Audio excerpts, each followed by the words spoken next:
เปิดภาพหรือว่าตัดภาพมาอีกทีก็มาอยู่ที่เฮือนตากับยายพี่น้องเอ้ยเพราะว่าทั้งตากับยายเพิ่นได้รับโชคหรือว่าเคยที่เบาสายได้ว่าเลยพี่น้องเอ้ยถ้าตากับยายได้มีโชคก็ได้เข้ามาไวพี่น้องถ้าตากับยายบ่มีโชคก็ประมาณอาทิตย์นึงเทื่อนึงเข้ามาหาตากับยายมาอัปเดตตากับยายเบาสายก็ซื้อนมที่เบาสายช่วยได้พี่น้องเอ้ยโอเคพี่น้องมื้อนี้ก็อันนะตามทางนี้เด้อพี่น้องเอ้ยมากับน้องบุษบาพี่น้องเอ้ยเช่นเก่าเช่นเคยที่ว่าเคยเปิดคลิปมาเนี่ยพี่น้องเอ้ยคลิปนี้ก็เป็นคลิปที่3พี่น้องเนาะพี่น้องเอ้ยก่อนอื่นก็กราบทักทายสวัสดีเด้อพ่อแม่พี่น้องเบิดสุขทุกคนบ่ว่าจะเป็นภายในหรือว่าต่างประเทศก็กราบทักทายสบายดีพี่น้องเข้าสู่ช่องบ่าวสายชาแนลคือเก่าคือเดิมพี่น้องเอ้ยแล้วก็พิเศษน้องบุษบาพี่น้องเอ้ยทักทายสบายดีเด้อสวัสดีเด้อพ่อแม่พี่น้อง FC แล้วก็สบายดีเด้อพอผู้ใหญ่ใจบุญทุกท่านบ่ว่าสิอยู่ฝั่งลาวฝั่งไทยอยู่ภายในหรือต่างประเทศก็ขอกราบทักทายสวัสดีสบายดีเบิดสุขทุกคนเด้อพี่น้องมามื้อนี้ก็เครื่องเป็นจังไงนี่เครื่องมีหยังแน่น้องมีไข่แล้วก็มีแล้วก็ปลากระป๋องอยู่รุมปลากระป๋องมีไข่ข้าว10ถุงละโลข้าวเจ้า10ถุงหรือว่าถุงนึงก็โลนึงเนาะโดย10ถุงก็พอดี10โลตากับยายพี่น้องเอ้ยมื้อนี้ก็ถือว่ามื้อนี้ก็เป็นที่ว่าติดไม้ติดมือหลายที่สุดเนาะน้องเนาะโดยฝากไว้นี่ก่อนเดี๋ยวไปทำตากับยายแล้วจึงออกมาเอาให้ตาให้ยายเนาะไปพี่น้องเอ้ยไปหาทางยายเพิ่นพี่น้องเอ้ยจักเฮ็ดหยังอยู่ตอนนี้หรือว่าอยู่เฮือนหรือบ่หรือว่าไปไสพี่น้องเอ้ยเพราะว่าเพิ่นก็ไปไสมาบ่ได้พี่น้องเอ้ยก็เดี๋ยวเขาไปหาทางตากับยายเพิ่นพี่น้องเอ้ยมีต่อไปหาทางจักอยู่จักคนมื้อนี้เนาะสบายดีเด้อแม่อยู่จักคนมื้อนี้คนเดียวกันยังนี่กลางมันเป็ดมันสบายดีเด้อแม่เด้อกินข้าวกินน้ำแล้วบ่แม่บ่นะก็กินบ่กินก็กินแล้วกินข้าวเจ้าโอ้โหก็เจ้ากินได้ยังกินโอ้ก็ตั้งใจมักพริกแจ่วพริกหมดแล้วบ่อันนั้นปลาแดกที่ว่าบ่าวสายซื้อมาตอนนั้นแตงนัวยังมีบ่ปลาแดกเอ้ยแตงนัวกับเกลือแตงนัวเกลือมักพริกเด้พริกจักหมดแล้วหมดแล้วเกลือเป็นนัวยังอยู่คนเดียวบ่มื้อนี้อยู่แม่นละคนเดียวอยู่พอไปใส่ไปผู้หมดเอาไปเฮ็ดหยังไปผู้เป็นอะไรไปซื้อให้จูดแล้วก็ฮื้อจูดแล้วก็ฮื้อแม่นพอมันก็เดือนยังสักเขาเดือน6เดือน7เดือน8เดือน7เดือน7นะเดือน8บ่เป็นดอกมันต่ำเดือน6กับเดือน7เราต้องเริ่มไปฮื้อไปอันนั้นทางเพื่อสิจูดได้ก็จังบัดนั้นจูดแล้วนะหักแต่ว่าฮื้อเขตของ5โดยบ่ทันได้แล้วฮะวันนี้ก็ไปหาอำพรโดยช่วยอำพรตอนเช้าพรก็มาถามก็ว่าไปลงเลยเด้แต่เช้าบ่บอกเขาว่าบ่บอกเขาว่าบ่เพิ่นยังมาถามเพิ่นให้ไปซอยเฮ็ดหยังไปช่วยลูกมันอยู่ผู้ตรงนี้บ่ทันแล้วมันนี่โดยไปช่วยซื้อบ่คนไหนเงินพอได้ซื้อปลาแดกเนาะปลาแดกแป้งนัวเป็นหยังไงข้าวกินนี่ยังมีบ่แม่ข้าวบ่โดยยังซื้อเดียวมาแน่ลูกใช้ข้าวอยู่ไสเขาจะคอยอยู่หมอข้าวเหนียวบ่ข้าวเหนียวเป็นโคตรเป็นตาทาบนั่นไปตามน้ำลานเป็นบ้านปืบไปคอน้ำเขาบ่ตามน่ะรู้มีเขากินกันว่าโดยมื้อให้ซึ่งเสื้อมา สิมาตอนแรกมื้ออื่นบ่ได้มาแล้วลูกเอ้ยหมดแล้ว มื้ออื่นบ่มีนี่ก็แม่นหมด หมด อือ นี่ก็บ่ทันมาซ้ำนี่ไง มากินแรง ทันมาเขาคำเดียวฮะ ยามแรงกินหยังปกติยามแรง คืนนี้ก็กินปนเคียด ปุนเทียด ก็ครั้งกะ2-3มื้อ อ๋อ ปนเขียนหม้อหั่นบ่ เลือดหมูนั่นแหละ เด้อ เขียดหมู มีช่างแมลงคือว่าแล้วมันนี่ก็บ่เป็นบ่หากินนะ ๆอืม คันลูกได้5มาครับใครแน่เนาะ โดย คันลูก คือ ได้ ถ้าเพิ่นบ่ได้หามานี่ก็แม่นบ่มี บ่มีอยู่แล้วยากระแสนี่มีแต่ ตำแจ่ว หมกเผ็ดกับเกลือเป็นนัวอยู่แล้ว เอา บ่มี เพราะว่าเป็นอาหารหลักพี่น้องบ่ว่าอยู่ไสต้องแจ่วบ่ขาด แจว มันเป็นพระแล้วก็ ถ้า แก้วนี่ มีแบบสมมุติว่ามีผักอีคูคืออยู่เฮือนเอามาจีแล้วก็กินกับเกลือก็อิ่มย้อนเด้ถ้ามีข้าวอุกแต่ว่าบ่มีข้าวนี่หลักๆก็คือบ่มีข้าว พอได้กินแก่นั่นน่ะ โดยบ่มีข้าวนี่ก็แม่นแล้วเลยสิกินแต่แบบนั้นก็กินบ่ได้อีกเฮา แม่น ถ้าต้องมีข้าวกินนำ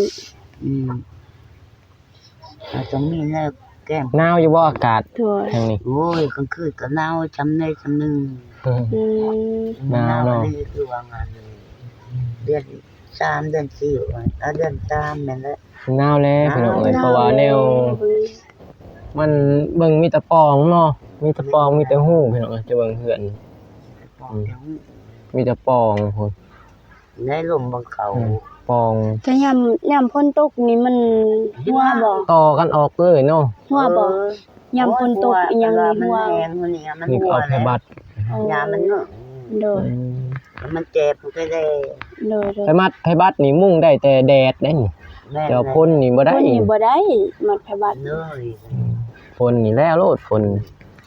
เพราะว่ามันเป็นอันนี้เนาะ มาได้ก็บ่เพื่อปะ สิเอามามุ่งนี่บ่ สบายอยู่คนจบคนดีเนาะอยู่ไหนมันอัพได้ก็มาอยู่นอก โดยเอามามุ่งใส่นี้เนาะ แต่ว่าเป็นกองหูอยู่หรอกหักเนี่ยมันเป็นมืดก็มืด อืม ก็มันมืดผาพ่นเดี๋ยวก็มืดเลยกัน โดย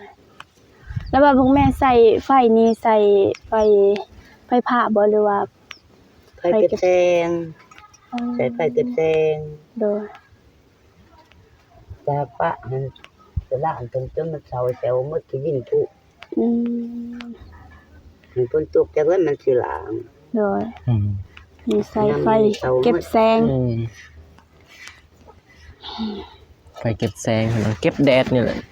เก็บ เพราะว่าคันสิเอาเขาไฟ แส ก็ งแสงแดด เสียค่าไฟอีกเนาะบ่มีเงินมีค่ำแหมเสียค่าไฟอีก โดย เพราะมันต้องเสียเนาะ เป็นงานนั่นนะลูกเป็นงานนี่สั่งมา แท้เลยแม่ เป็นอย่างนั้นมันสิเอาไปนะเพื่อนใจนะยอมแหละ เฮาบ่มีเพราะว่าเฮาแบบขาดๆเคิน มันขาดมันเกิน ๆสิไปหาก็ย่านแบบ เงินก็โอ้ยคือลูกมันมอจังใจเป็นลงใจเป็นอยากไปไป โดย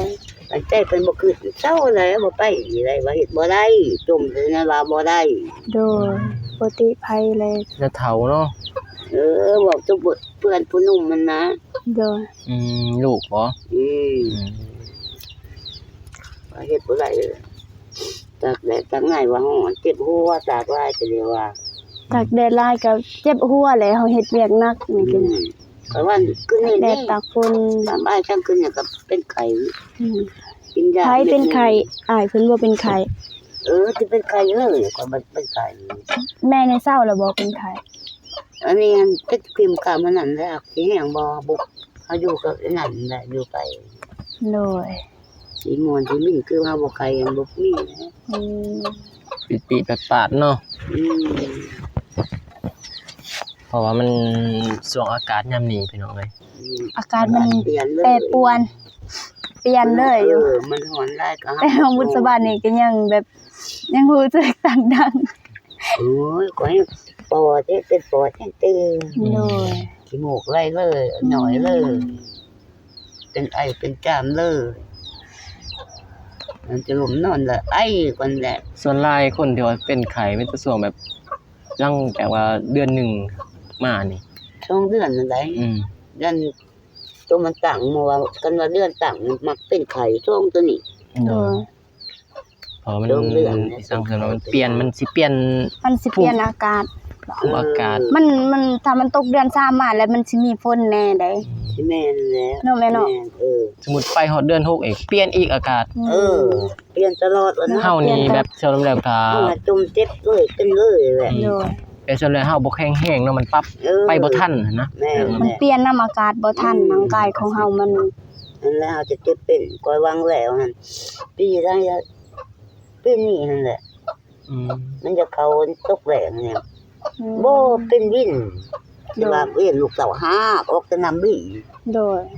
เรื่องมาถีบโอ้ก็ว่ามันเป็นวินลำหากโลด นี่แม่ก็ว่าสิบ่ตายคนเฮาไม่ต้องไปเขามาใช้หมด เพราะว่าอยู่ไสเนาะพญาธิเป็นหมดบ่เลือก บ่เลือกคนเฒ่าอันนี้แม่นเพิ่นว่าผู้เฒ่าแฮงเป็นแห้งดิ อืม เพิ่นว่าผู้เฒ่าแฮงมึกอยู่เฒ่าจะเมื่อยมีเหลือแฮงตายตัว พวกลูกมามื้อนี้ก็มีทั้งข่าวดี แม่น่ะ เพราะว่าแม่ที่พวกลูกอัปเดตนะอัปเดตแม่ตั้งแต่มื้อก่อนพ่อใหญ่เพิ่นก็ได้เห็น เพิ่นก็ อืม แบบคิดใส่หันนะแบบอยากช่วยเหลืออยากแบ่งปัน เพิ่นก็บ่มีดอกเพิ่นก็อยากแบ่งปันช่วยเหลือเห็นทางแม่เพิ่นว่าบ่มีข้าวหรือบ่มีแนวอยู่แนวกินนะแต่ว่ามนุษย์คือกันพี่น้องเอ้ยก็ช่วยเหลือกันนะพวกลูกก็เลยเข้ามามื้อนี้บ่ปกติพวกลูกก็ดนๆเทื่อเนาะ เด้อ จะได้เข้ามาหาแม่ถ้ามีแนวมีข่าวดีก็เลยเข้ามามีหลายเครื่องนี่ทางผู้ใหญ่เพิ่นฝากมาก็ผู้ใดพี่น้องปะยันเดี๋ยวไปเอาเลย แต่อ่ะ เดี๋ยวเอาเครื่องก่อนเด้อเครื่องให้ทางผู้ใหญ่เพิ่นให้ซื้อมามีปลากระป๋องเห็นไหมมาเขานี่น้องสิเอาบ่ได้ดอกมันหนักนะใส่พี่เอง10ธง10โลเด้นี่มันนี่น้อยให้น้องถือไข่10โลเขาที่ว่าแม่ยังแม่ว่าซื้อ ซื้อมื้อนั้นเด้แม่ว่าซื้อถุงนึงก็กินคับนึง แม่นบ่ แม่นบ่ เขา เด้อ เอ้าปะอยู่เทิงนี่ เออ ยันไก่เลย กินเองนะลูกเอ้ย โอ้ย ก็มีข้าวเปลือก 10ถุงนี่ก็บ่กินได้จักมื้อแม่ 10มื้อ เด้อข้าวก็กินแต่เสื้อนี่ตรงนึงต้องเสื้อก็ฮู้ โอ้ ถุงนึง2เทื่อฮู้ เดียวแล้วมันทั้งขานี่ตัวไอ้ฮู้ เอาใส่นี่เอาหุงเอาเลยบ่ ถุงใส่นี่ อื บ่ ม โอ้หุงใส่หม้อเลยเพิ่นว่า ฮู้กันเลย เอาใบใหม่บ่มีผ้าบ่หม้อหั่น นี่ก็บ่ได้ตอกผ้ามันหั่น โอ้ เอายันได้เหยียบ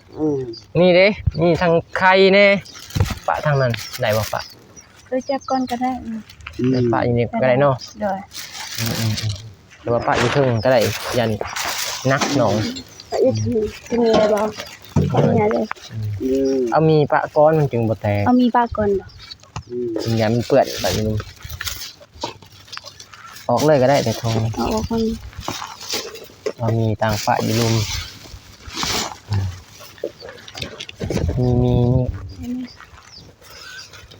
มีกินกับข้าวเจ้ามีใส่หนามหรือว่าไข่กับข้าวเจ้าปลากระป๋อง ปลากระป๋อง พัดเคยบ่พัด ครัวทางเฮาสิบ่ได้พัดเฮาสิครัว บ่เคยก็คือบ่เคยนั่นแหละ โดย กินแกะแล้วก็เอากี่ตัวกินเลย อ๋อต้องปลากระป๋องนี่ต้องครัวเด้อแม่ ตัวนี้มันก็ขึ้นกับผู้มักกินเนาะแต่ว่าถ้าอยากให้มันแซ่บกว่านี้ลูกว่าเอาไปคั่วให้มันสุกเลยจังมากินให้สิแซ่บกว่า โอ้ ครัวใส่เครื่องหอม โดย หรือว่าใส่ มีใบผักบัวมีใบผักเทียมเฮาก็ใส่แล้วก็ตื่นก็ไปนัวใหม่เฮาบ่กินอันแซ่บกว่า เราใส่น้ำมันก็สิมีน้ำลายเขาก็สิกินกับข้าวเจ้าเอง โดย สิได้อีก แต่ว่าสิทอกเลยนี่น้ำมันน้อยเดียวปลากระป๋อง โดย แม่นแล้วคนนั้นเดียวอะไรแล้วกันชอบออกไม่เสร็จแบบก็มัน เป็นข้าวเบื่อหั่นนะ อืม นี่ก็จะเป็นเครื่องที่เรียกว่าแม่ฮักอะไรพี่น้องอยู่ฝั่งไทยเพิ่นฝากมาให้กับเบาซ้ายเบาซ้ายก็เลยพาน้องบุษบามาให้นำกันเลยนะมีเขา10 ถุงแล้วก็ปลากระป๋องก็มีไข่ ไข่1แตะ รวมหมดก็500,000พุ่นเด้พี่น้อง555,000 อืม หมดนี่รวมหมดนั่น โดย แต่ว่าทางผู้ใหญ่เพิ่นอันนั้นให้งบมา 1,000 มันถืออยู่655,000แต่ว่ามันเหลือเป็นเหลือ100,000เอาให้น้องให้ทางแม่เพิ่นหรือว่าที่ว่าอันใดที่ว่าน้องแม่ว่าขาดหยังมักพริกหยังมันก็เอาไปซื้อได้ หรือว่าถ้าเป็นไข่อิหยังเพิ่นว่าเป็นไข่ก็ให้แม่เพิ่นเอาเงินนี้ไปซื้อยุกซื้อยาหรือว่าถ้าเรือซื้อยุกซื้อยาก็ให้แม่ซื้อปักพริกตัวที่เหลือ แม่อยากซื้อแนวจำเป็นก็ให้แม่ซื้อเนี่ย แสนหนึ่ง ก็เอามาให้เงินเรือจากซื้อของเรืออยู่100,000นี่ก็เพิ่นบอกว่าให้เอามาให้แม่เด้อ เลยใจเลยเฮ้ยให้กู เคยได้อยู่บ่เนี่ยนี่ ฮะ เคยได้ลายสำนี้อยู่บ่ บ่แล้วเสื้อก็ประมาณ5 ทุ่ม 4-5 ถุง เทื่อนี้นี่แสดงว่า 4-5 ถุง เนี่ยเด้อ ลายบ่นี่ นี่หลายแล้วรุ่นนี้ กินได้จักมื้อนี่อาหาร อาหารนี่ขาบป้องราคา ต้องราคา มี มีกัน 30พุ่นเด้ มี เออ 30ถุง ไข่30 มีก็กันกินเอาใจเอาว่าหั่นก็มือก็ต้องคือกันมือช่องมือเทื่อช่อง โดย 3 คนนี่ โดย แปลว่าผู้ละทงโหลด โดย ว่างั้นก็ครูบาให้อันสิบ่เอาเพิ่นท่าอันก็แก๊สหนึงทำนี่อยู่แหละ โดย ก็มีอยู่ ครูบาเพิ่นเพิ่น เนาะ จัดสาว่าอยู่เพิ่นอยู่วัดเป็นล้านสิ โดย เพิ่นมาขึ้นเฮือนเพิ่นชาติเบิ่ง เด้อ ได้ช้างกินเพิ่นล่ะบ่มีจังเขาว่าบ่มีแนวกินแนวเลี้ย มาหอดมาถึงเป็นที่เรียบร้อยทางแม่ฝากมาเลยมีแต่ว่าหรือว่าแม่นี่เขาบอกขอบใจ ขอบกขอบใจหลายหลาย มีแต่ เจ้า ให้ทางน้อง ไปให้ก็จะถูกให้กลับมาคู่ นี่ให้เขาบอกขอบใจทางแม่อยู่ฝั่งไทยพุ่นแหละเพิ่น อืม ฝากมา มีแต่ให้แม่ขอมุกขอบใจแม่อยู่ทางฝั่งไทยเพิ่น ว่าก็สิบอกว่าก็บ่ได้นะขอบมกขอบใจเด้อ ผู้ใหญ่ใจบุญ ผู้ใหญ่ใจบุญเด้อ อยู่ทางฝั่งไทย อยู่ฝั่งไทย ที่ฝากเงิน มีฝากเงินนี่ก็ ซื้อของกินของอยาก ไปซื้อของกินของยาบ่มี มีที่ใจบุญ ก็ผู้ใหญ่ใจบุญอยู่ดีเป็นสุขอยู่ดีมีแห้งบ่ตกได้มาให้ป้าป้องให้เงินให้ค้ำแล้วก็ให้ได้ให้รวยตัวหน้าตัวในทุกมื้อบ่เจ้าเฮ็ดจังให้บ่เจ้าได้บ่เจ้ามีบ่เจ้าคืนพวกให้เงินค้ำก็ดีก็ โดย อืม โอเค มีแต่ยังสั้นเด้อ เด้อ หรือว่าซื้อเลยกินเลยก็ได้ นี่เอามาให้ กา แม่สิขอโตกับก่อน เด้อ ข้าวมาไหม เดี๋ยวสิเขามาเยี่ยมมายามอีก ให้ดีแม่บ่เจ้าก็ดีให้มันให้ยืนให้คง เด้อได้เด้อแม่เด้อ อยู่ดีมีแห้งตัวหนาวตัวในก็ดีความเจ็บความไข้ก็บ่ให้มี โดยข้อใหม่ สู้เด้อแม่เด้อ เศร้าเจ็บเศร้าไข้เด้อ เออ โอเคพี่น้องหอดจอดถึงเรียบร้อยน้องบุษบาเป็นไปพี่น้องบ้านนี้ทางบ่าวสายกับน้องบุษบากะสิขอตัวพี่น้องเอ้ยไม่ว่าสิจบคลิปพี่น้องเอ้ยมีแต่ว่าฝากไปเบิ่งอีกคลิปต่อไป บางทีมื้อแรงพี่น้องเอ้ยมีนัดอีกกับน้องไลฟ์สดพี่น้องเอ้ยมีแต่ว่าพุ่นแหละเจอกันที่ไลฟ์สดพุ่นแหละพี่น้องเอ้ยคลิปนี้ก็มาฮอดตั้งเทิงสองตายายทางผู้ใหญ่เพิ่นฝากมาให้กับเอาสายเป็นสะพานบุญพี่น้องเอ้ยดีอกดีใจที่แม่ทางตายายเพิ่นได้รับของที่ว่าอันลวงลายหรือว่าอันประเสริฐพี่น้องเอ้ยพี่น้องเอ้ยมีแต่ว่าพบพอกันใหม่คลิปหน้าหรือว่า EP หน้าพี่น้องเอ้ยทางเบาซ้ายก็ขอให้อวยพรผู้ใหญ่ใจบุญทุกท่านหรือว่าแม่ใหญ่ใจบุญทุกท่านจงมีแต่ความสุขจนเจริญเด้อปรารถนาสิ่งใดขอให้ได้สิ่งนั้นให้ได้ดังปรารถนาความเจ็บใหญ่ๆความไขอย่าให้มีให้ร่ำให้รวยเฮงๆปังๆยิ่งขึ้นไปเฮ็ดเวียกงานประการใดก็ขอให้ราบรื่นๆขอให้มีแต่ความสำเร็จในหน้าที่การงานพบพอกันใหม่คลิปหน้าพี่น้องคลิปนี้บ่าวสายกับน้องสุบุษบาก็ขอตัวลาไปก่อนพอกันใหม่คลิปหน้าเด้อคลิปนี้ขอกล่าวคำว่า สบายดี พี่น้องบ๊ายบาย